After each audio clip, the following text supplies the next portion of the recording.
Биздин жалпы ушул ага эжекелер, бүгүнкү иш-чаранын катышуучулары ата-энелердин атынан атайын баягы инсанга ыраазычылык айтпаган жаратканга ыраазычылык айта албайт дегендей, биз ыраазычылыкты дайыма айтабыз, дайыма дуабыз менен айтабыз иншалла.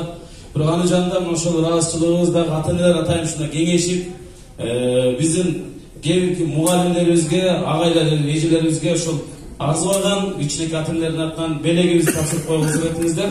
Буюрса кайсы ата-энелер экендигин. Эң башта бул биздин ошол ата-энелер комитети чечим кабыл алып, ушул биздин кут билим мектебибизге дагы ошо ата-энелердин атынан аз да болсо андай кемтиги болушу мүмкүн, кайсы бир жетпей аткан нерсе болушу мүмкүн. Ошого бир жардамыбыз болсун деп, Амамет агай сизге ошо мектепке сиздин атыңыздан тапшырып койсок, сиздин атыңызга.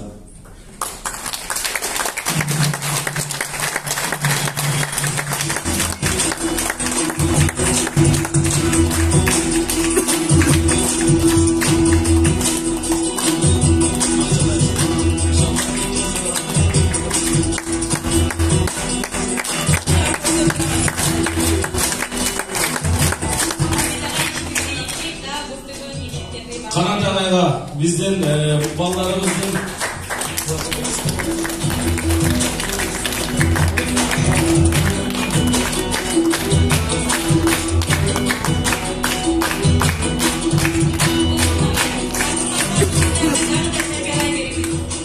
Бектурсун агайга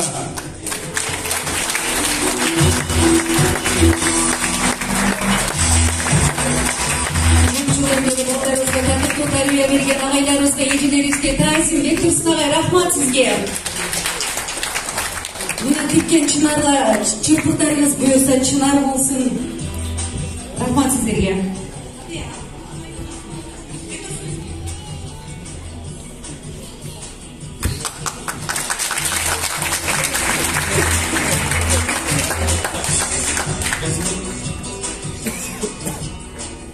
Казим эжеке, келип койсоңуз, сизге дагы атайын белегибиз бар ата-энелердин атынан.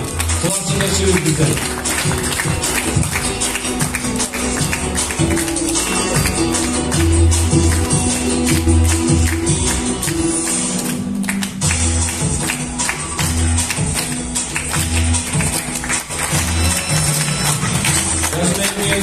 Чоң рахмат беребиз, Алла разы болсун. Балдарыбыз тарбиялаганда эненин тарбиясы, анын жанында эжекенин тарбиясы да өзгөчө маанилүү. Ошондон Канат агай, Казим эжекесине чоң рахмат.